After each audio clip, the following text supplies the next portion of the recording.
तो आज हमारी जो बाबर के इतिहास के बारे में क्लास होगी, जो कि आरआरबी एनटीपीसी के लिए। इस पर भले ही इस पर डला हुआ है आरआरबी एनटीपीसी, लेकिन ये एसएससी और रेलवे दोनों एग्जाम के लिए, क्योंकि जीएस होता है, जीएस कभी अलग नहीं होता है। ठीक है, तो जब जिस एग्ज़ाम की तैयारी या फिर जो एग्ज़ाम नज़दीक आता है, हम उसके बारे में थंबनेल बना देते हैं और हर एक बच्चा उस थंबनेल को देखकर क्लास को ज्वाइन करता है। यदि सीजीएल के है तो सीजीएल के पास जाएगा, और आरआरबी एनटीपीसी के है तो एनटीपीसी के पास जाएगा। इसलिए मैं बार बार कहता हूँ कि जीएस कभी अलग नहीं होता है, चाहे एनटीपीसी का हो चाहे रेलवे का, पूछने का तरीका अलग होता है। ठीक है, बाकी अलग कुछ नहीं होता उसमें। तो आज हम पढ़ेंगे कंप्लीट बाबर के बारे में। ठीक है, तो मैंने पीपीटी बनाई है और पीपीटी में लाया हूँ। ठीक है, तो पीपीटी के माध्यम से पढ़ाऊँगा। तो चलिए, सबसे पहले हम यहाँ पर देखेंगे बाबर का जन्म।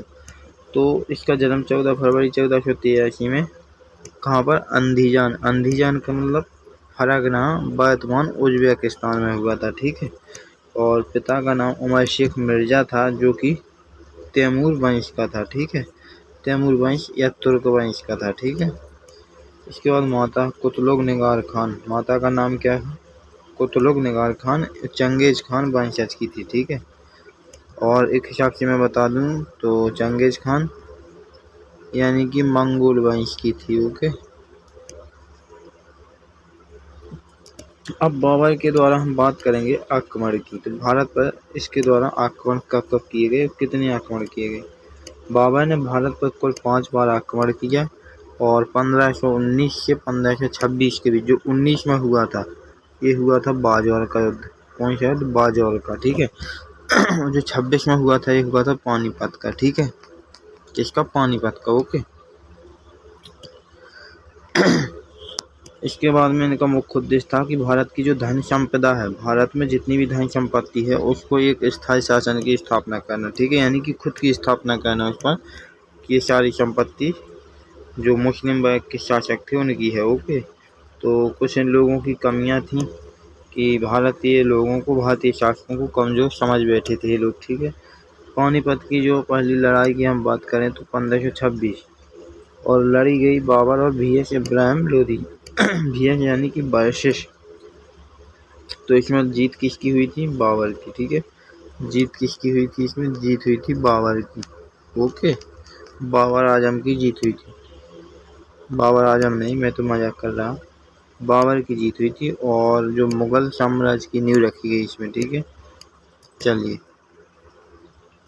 आगे हम बात करेंगे खास बात क्या है। तो बाबर ने तोपों और तुर्की युद्ध कौशल यानी कि तुगलकनुमा पद्धति का प्रयोग किया था।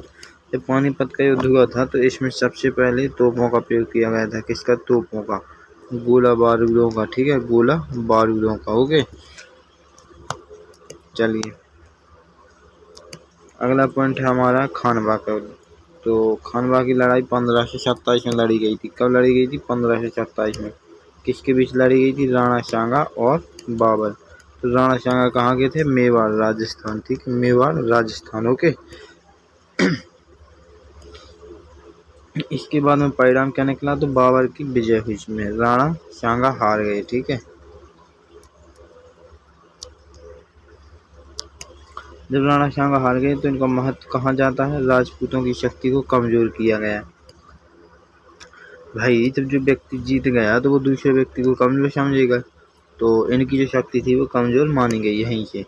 और अब चंदेरी की लड़ाई, देखो जो चंदेरी का युद्ध हुआ था 1528 में हुआ था। किसके बीच, मेदिनी राय के बीच। किसके बीच, मेदिनी राय के बीच। ओके, मेदिनी राय के बीच। बाबर और मेदिनी राय राजपूत नेता थे, और उद्देश्य था इनको बुंदेलखंड में शक्ति स्थापित करना। किसका उद्देश्य था, बाबर का। बाबर का क्या उद्देश्य था, कि बुंदेलखंड में शक्ति स्थापित करना, अपनी स्वयं की शक्ति। ठीक है,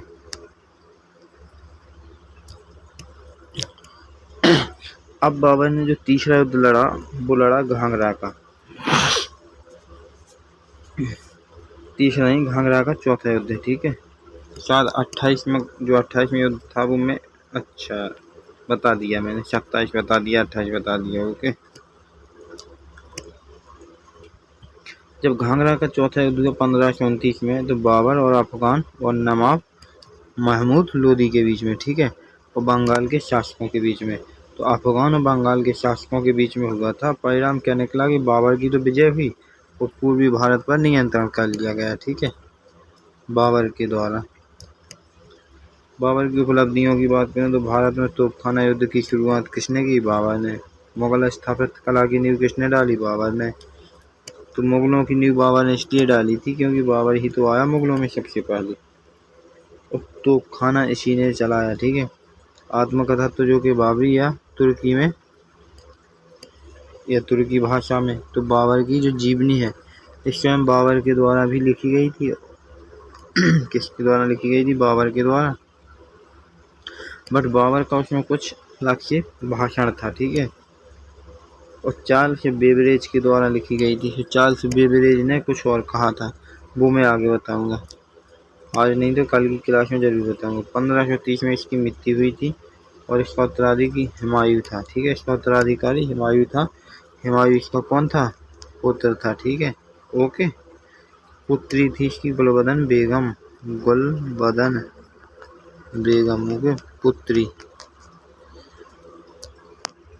तो आज के लिए बस इतना ही, और जितना भी PDF बनाकर लाया मैंने सारा का सारा पढ़ा दिया। ओके, तो बस चलिए चलते हैं, और वीडियो को शेयर करना। NTPC के एग्ज़ाम के लिए आपके पास ओनली 18 डेज रह गए। ठीक है, तो 18 दिन में आप कितनी अच्छी तैयारी कर सकते हैं वो आपके ऊपर है, और मेरा तो यही प्रयास रहेगा कि आप 18 दिन में भी अपनी एक सीट पक्की कर लें। ठीक है, तो जय हिंद दोस्तों, और बढ़िया से हम कल मिलेंगे और फिर से स्टार्ट करेंगे क्लास थ्योरी की।